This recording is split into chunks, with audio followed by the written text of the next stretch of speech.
По доаѓањето како гимназиски професор во Битола, кон крајот на 1902 година, Крсте Мисирков се зближи со рускиот конзул Ростковски, со кого пред 5 години првпат се сретна при заедничкиот настап пред Императорското географско друштво во Петербург. Наскоро стана и домашен учител на децата на конзулот и влезе во кругот на дипломатскиот кор во Битола. Тоа му овозможи на Мисиркова постојано да биде во тек со политиката на големите европски сили и на малите балкански соседи спрема Македонија. Истовремено, во родната Битола пристигна и првиот председател на другарството во Петроград, Диамандија Мишајков, чија задача беше заедно со Мисиркова да подготвува почва за отворање училишта на македонски јазик и за организационо консолидирање пред очекуваната блиска слобода. Македонската револуционерна организација веќе беше израсната како држава во државата и усилено го подготвуваше народот за блиското востание. Самиот Мисирков беше член на таа организација и одржуваше тесни контакти со градското раководство. Внимателно, но постојано работеше да го засили соперништвото помеѓу рускиот и австрискиот конзул во Битола, за да повлијае за нарушување на руско-австриската спогодба за статус квото во Македонија. Кога во Смилево се одржува револуционерниот конгрес за востанието, во Солун стануваат крвавите атентати на гемиджиите, во околината на Битола се водат жестоки борби на востаничките чети со турскиот аскер, а во самиот град се вршат страшни колежи.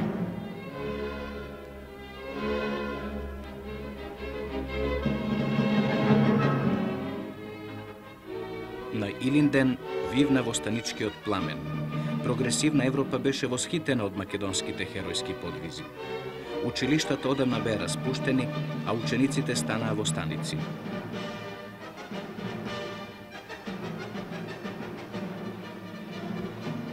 Конзулот Ростковски си имаше најмено соби во манастирскиот конак во блиското Буково, па таму ги минуваше летните денови. Со него беше и учителот Мисирков. На 26 јули, по стариот стил, 1903 година, враќајќи се со пајтонот во Битола, рускиот конзул беше убиен од еден турски стражар, а самиот Мисирков од двај ја избегна смртта. По судењето на убиецот во Битола, каде што Мисирков се појави како главен сведок заедно со телото на покојникот, Крсте Мисирков се врати во Русија. Во Одеса беше приреден свечен пречек и со шумни церемонии беше извршен погребот на Ростковски. Мисирков беше начело на поворката, а пред гробот одржа важен политички обоен говор. Истовремено, во дневниот печат се појави опширни изјави на Мисирков, па и самиот, кога стигна во Петербург, излезе со серија статии во угледниот петербуршки дневник Новое времја, што беа исцело пренесувани и коментирани во тогашниот европски печат. Сево ова му беше потребно на Мисирков за да ја добие довербата на Руското министерство за надворешни работи, што можеше да се искористи за влијание врз руската балканска политика, особено во моментот кога се готвеше новата програма за реформи во Македонија. Крсте Мисирков се обиде да повлијае и врз научните кругови на Русија и посебно во таборот на словенофилите. Затоа тој во 2 броја на органот на Словенското благотворно друштво во Петербург објави опширна статија во која ги предочи економските причини за македонското движење. Меѓутоа, за македонската национална историја и култура посебно значење има Мисирковата дејност во рамките на македонското научно-литературно другарство.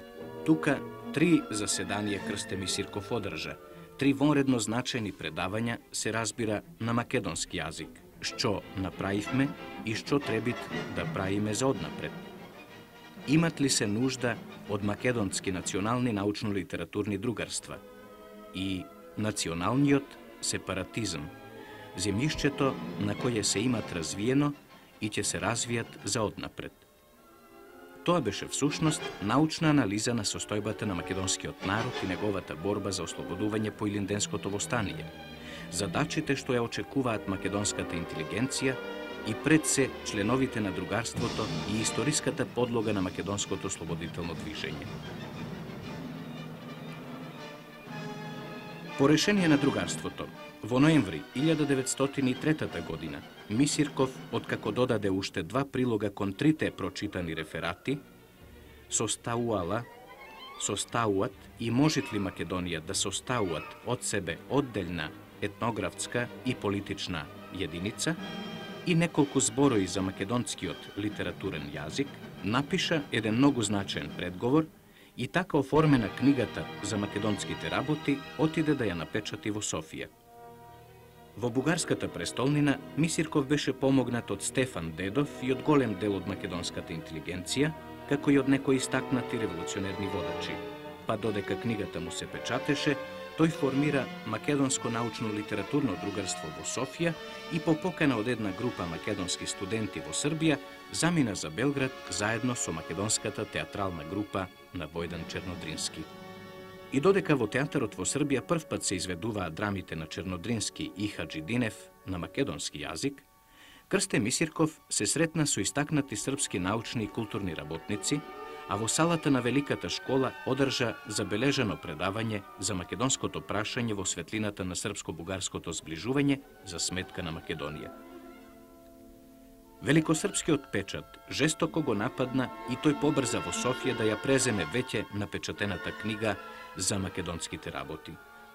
Но и тука великобугарскиот печат организирано и дирижирано отвори атака против неговите ставови и цели, па преку нападите на неговата личност сакаше да ги дискредитира неговите идеи. Успеа да растури само еден дел од тиражот. Брзо книгата му беше палена и уништувана, а тој физички нападнат. Една ноќ успеа да си ја спаси главата со ново бегство во Русија. Па сепак, иако прогонувана, забранувана и горена, се до полната афирмација на македонците во Социјалистичка република Македонија, ние немавме добиено позначајна, пополна и поактуелна книга од делото на Крсте Мисирков за македонските работи. Тоа е всушност првата книга на современиот македонски литературен јазик и правопис и првата научно поставена и теоретски образложена историја на македонската национална мисла. Подпирајќи се врз искуството од своите претходници современици, Мисирков ја оформи македонската азбука и го наложи фонетскиот правопис. Врз делото на Цепенков, Шапкарев, Чернодрински и Народното творештво, тој ја заснова литературната јазична норма, а од Лозарот Петар Попарсов ги позајми буквите за карактеристичните меки консонанти во македонскиот јазик Ќ, Ѓ, Лј и Њ. Благодарејќи на продлабоченото познавање на историското минато и на народната култура на македонците, непосредно запознат и со современата состојба на ослободителното движење, Крсте Мисирков ја заврши својата книга со следниве основни барања. Прво, Македонија да се неутралисат за Бугарија и Србија и да се оддалечит еднакво од двете држави. И друго, она требит да се објединит на јазична основа. Тие принципи ќе раководат изработувањето на литературниот наш јазик. Они ќе раководат и правописот. На тие два принципа одговарат прво прилепско-битолското наречје за литературен јазик као еднакво далеко и од српскиот и од бугарскиот јазик и централно во Македонија.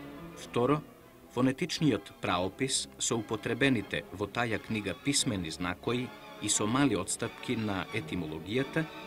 И трето, речничниот материјал дајат собрање од сите македонски наречија. Токму поради ваквата национална програма, ова движење беше и најпрогонувано од сите заинтересирани фактори и во Македонија и во странство. Не можејќи да остане во ниедна од соседните држави, Крсте Мисирков ја прифати професорската служба во една женска гимназија во јужнорускиот град Бердјанск. Откако беше прифатен уставот на Македонското научно-литературно другарство на 7 јануари 1904 година, тој веќе се најде на новото работно место. Но со тоа Мисирков не ја прекина врската со другарството. Тогаш се подготвуваа македонските учебници за оние 34 села, што писмено изјавиле дека сакаат училишта на македонски јазик. Бил подготвен за печат македонскиот буквар, а исто така и читанката, историскиот прирачник и граматиката. Се воспоставиле врски и со турската и австро-унгарската амбасада во Петербург. Требаше пред широката јавност и печатно да се пропагира вистинската национална програма на македонците. Затоа уште во март 1904 година Мисирков го извести вице-директорот на првиот департамент на Руското министерство за надворешни работи Симентовски Курило дека има намера по завршувањето на учебната година да почне да издава во Одеса едно научно-литературно полумесечно списание Народниот македонски јазик со сопствени средства. За таа цел молеше да му се помогне да биде преместен во некоја гимназија во градот Одеса. По долга преписка и комплицирана процедура, Мисирков доби одобрение за својата програма за списанието, а на 1 март 1905 година му беше дадена дозвола и за печатењето. За да обезбеди соодветна соработка, Мисирков не само што им се обрати на членовите на другарството во Петербург, а имаше намера да основа и ново такво другарство во Одеса, туку им пиша и на сите своји познати слависти, главно негови професори и пријатели, молејќи ги да му испраќаат прилози за неговото списание Вардар. Но кога заврши учебната година и Мисирков беше преместен во Одеса, тој доби преподавателско место во приватни гимназии со двојно помала плата, што не му овозможуваше да одделува средства и за печатењето на списанието. Во септември сепак првиот број беше веќе напечатен, но поради немање средства за да го плати, скоро целиот тираж остана во печатницата. Против неговата појава беа ангажирани сите балкански претенденти на Македонија, а неговиот редактор и издавач беше и натаму напаѓан и прогонуван. Тоа се совпадна со првата руска револуција, што особено се изрази токму во Одеса, а исто така и со најсилниот судар на националистичките пропаганди во самата Македонија. Тоа го оневозможи и отворањето на македонските училишта, заради што Димитрија Чуповски и други членови на другарството подолго време вршеа подготовки. Материјалната состојба на Мисирков знатно му се влоши. Тој веќе стана семен, се ожени за ќерката на некогашните своји станодавци во Петербург, Екатерина Михајловна. Поради револуцијата, училиштата престанаа да работат и Мисирков привремено мораше да ја напушти Одеса и да се прибере кај родителите на својата сопруга. Меѓутоа, уште во 1906 година, Крсте Мисирков редовно го наоѓаме присутен во Историско-филолошко друштво при Универзитетот во Одеса. Тој се подлабоко ја проучува средновековната историја на Македонија и на балканските Словени. Од 1907 година почна да настапува со своји реферати пред ова научно друштво, поради што и на 29 март 1908 година беше избран за негов редовен член. Се појавија и негови прилози во органот на Историско-филолошкото друштво во Одеса, од кои секако најзначена му е студијата Јужнословенските епски легенди за женитбата на кралот Волкашин во врска со прашањето за причините за популарноста на кралот Марко сред јужните Словени. Тоа беше всушност преработка на неговата дипломска работа од 1902 година. Дознавајќи за тајните српско-бугарски преговори за поделба на Македонија на сфери за влијание, како и за идна поделба на оваа турска провинција, Мисирков почна да објавува и серија разни статии во Софискиот и Одескиот печат. Во 1909 година дури поддаде и молба до Руското министерство за надворешни работи за да биде примен на работа во него и така да може да придонесе за ориентацијата на руската балканска политика. Но за Русија беше поважна српско-бугарската спогодба, па молбата му беше одбиена. Во следната година на Општословенскиот собир во рамките на руската делегација, Мисирков единствен стана против настојувањата за српско-бугарско зближување за сметка на Македонија. Во 1911 година се обиде да издава во Одеса свој весник Ближни Восток, но и тоа не му беше дозволено. Тогаш почна голема серија своји статии во угледниот Одески листок за македонските и балканските работи. Но завојувачката војна сепак беше договорена. Кога почна првата балканска војна, членовите на другарството во Петроград се обидоа да се најдат на самото место. Доктор Константинович, како доброволец, дојде во Цетиње Чуповски направи обид да организира општомакедонска конференција во Велес, а Мисирков под форма на руски воен дописник стигна на Балканскиот фронт во Јужна Македонија. Но набрзо тој мораше да се врати во Одеса, подгонет од новите завојувачи на неговата татковина. Се појавија нови негови статии во рускиот печат, а испрати разни меморандуми и писма до Руското министерство за надворешни работи и до видни руски јавни и научни работници. Меѓутоа, оваа ангажираност на политички план доведе до неговото отпуштање од службата. Од 1. април 1913 година Крсте Мисирков доби нова служба во гимназијата во Кишинев во Бесарабија. Иако далеку и од Петроград и од Одеса, Мисирков се трудеше да биде секогаш во тек со проблемите околу Македонија. Кога дојде и Втората Балканска војна и во Букурешт поделбата беше санкционирана, Мисирков објави нови статии во одбрана на целоста и слободата на татковината и народот. Тој изјави: Руското општество ја заборави Македонија, но Македонија макар и во невозможни услови сепак живее. Таа го преживеа петвековното турско робство и сепак ја зачува својата самобитност.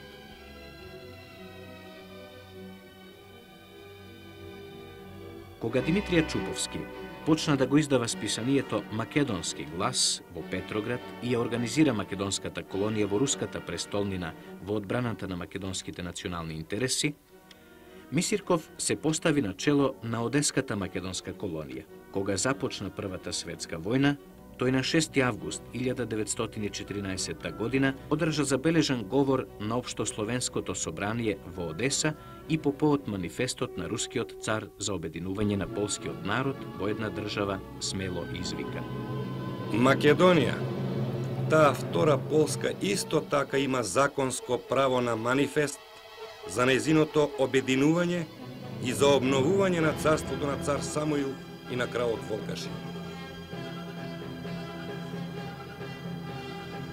Како ополномоштеник од Одеската колонија, Мисирков замина преку Киев и Москва во Петроград за да действува заедно со македонската колонија во руската престолнина.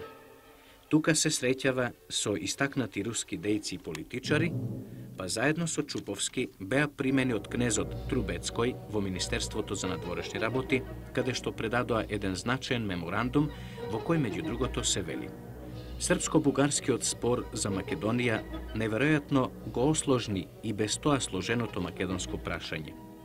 За овој спор не се поставуваа под никакво сомнение две суштествено важни прашања за создавањето на самостојна македонска држава, а именно: прво, дека словенското население во Македонија по националноста е еднородно, со други зборови дека во Македонија постои се на се една словенска народност, и второ, дека во Македонија има една националност што го составува мнозинството на населението на оваа земја. Тоа се словените македонци.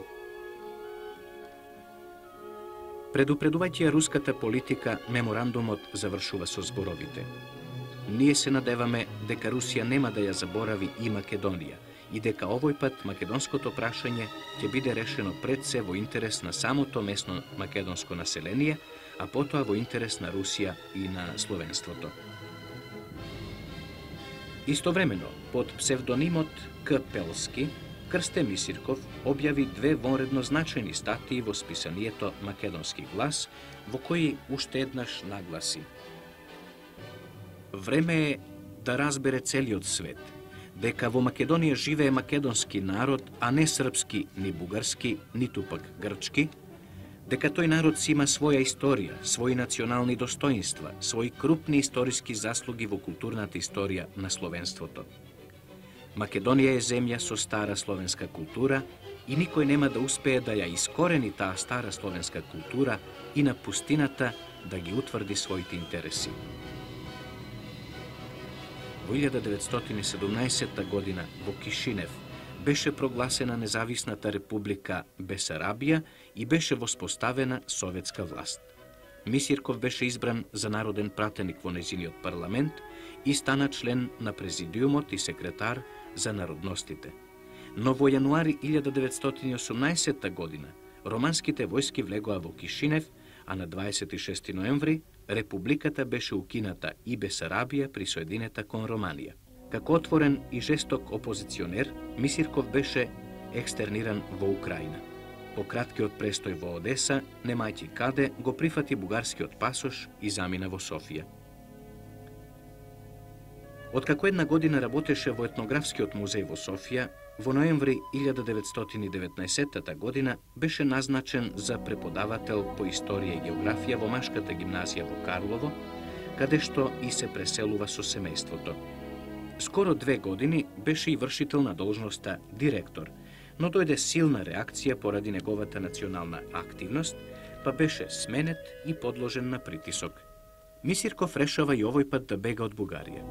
На 1 јули 1921 година поднесува молба до Министерството за просвета во Белград за да биде назначен за гимназијален професор во Скопје или во Загреб, Белград или во некој друг град на Јужна Србија. По цели 2 години настојувања, конечно беше одбиен.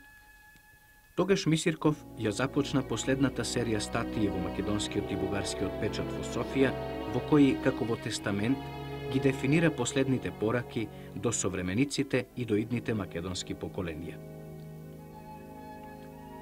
На 3 март 1923 година Крсте Мисирков ја објави првата статија во весникот Илинден «Песимизам и оптимизам» и јасно напиша: «Нема сериозни основи за песимизам кај нас и за оптимизам кај нашите поробители. Зар ние македонците сме народ без интелигенција, без славни традиции, без силна енергија, без народни идеали, без литература, устна и писмена и воопшто без култура?» Основно прашање за Мисирков во тој момент беше она за македонската култура, па затоа тој објави 2 статии под таков наслов: «Македонска самобитна култура имало и има», и таа била најсилното оружје македонците да си го зачуваат денешниот културен облик и да ги преживеат сите превратности во историјата на нивната татковина. Мисирков многу пати се навраќаше на местото, улогата и положбата на поделениот македонски народ. Неговата иднина ја гледаше во една поширока заедница. Во духот на тоа, Мисирков ги дефинира и македонските барања во тој историски момент. Дајте ни право и слобода да се зачитаме себе си, својот јазик, своето минато, како што ве зачитаме вас, вашата сегашност и минатото, и ние ќе изградиме траен мост помеѓу Југославија и Бугарија. Последните 3 статии на Мисирков во 1925 година, Патот за примирување, Македонскиот национализам и самоопределувањето на македонците, представуваат резиме на неговата 30-годишна дејност и тестамент за идните поколенија на неговиот народ. Завршувајќи ги визионерските пораки, една година пред својата смрт, Мисирков извикна: «Нека ми биде простено, но јас како македонец на прво место ги поставувам интересите на мојата татковина и на моите сонародници, и само потоа интересите на Бугарија и Југославија. Јас сум македонец со македонска свест и како таков си имам свое гледиште за минатото, сегашноста и иднината и на мојата татковина и на целото јужно словенство. Па затоа сакам и нас, македонците, да не прашаат по сите прашања што не засегаат нас и нашите соседи, а не се да се свршува само со спогодби меѓу Бугарија и Србија за нас, но без нас. И нека бидат уверени сите заинтересирани дека кај македонецот ќе се најде доволно такт, предвидливост, самопожртвување за постигањето на едно општо добрување на Балканот. Доста е само да биде зачетено националното и личното достоинство на македонецот. Тоа е македонското национално чувство. Тоа е историскиот позив на македонецот, што може да го исполни само како слободен и равноправен граѓанин на Југославија, на кого што му е дозволено да мисли, да чувствува, да зборува и да действува како македонец. Дојдоа и анонимните писма и смртните закани. Благодарејќи на некои своји пријатели во Софија, Мисирков не беше отпуштен од службата, туку беше преместен, всушност беше интерниран во најзафрленото старопланинско градче Копривштица во функцијата на ВД директор на тамошната гимназија. И само по половина година, на 26. јули 1926 година, тешко болен ги затвори далековидните очи во Александровската болница во Софија, осамен, но не и заборавен. Генерациите на Рацин, Неделковски, Вапцаров, Попов, Абаджиев, Митрев и други одушевено го проучуваа неговото богато дело, а една од првите книги во Ослободената татковина беше токму за македонските работи. Тоа беше континуитетот на македонската мисла и акција меѓу двата Илинде.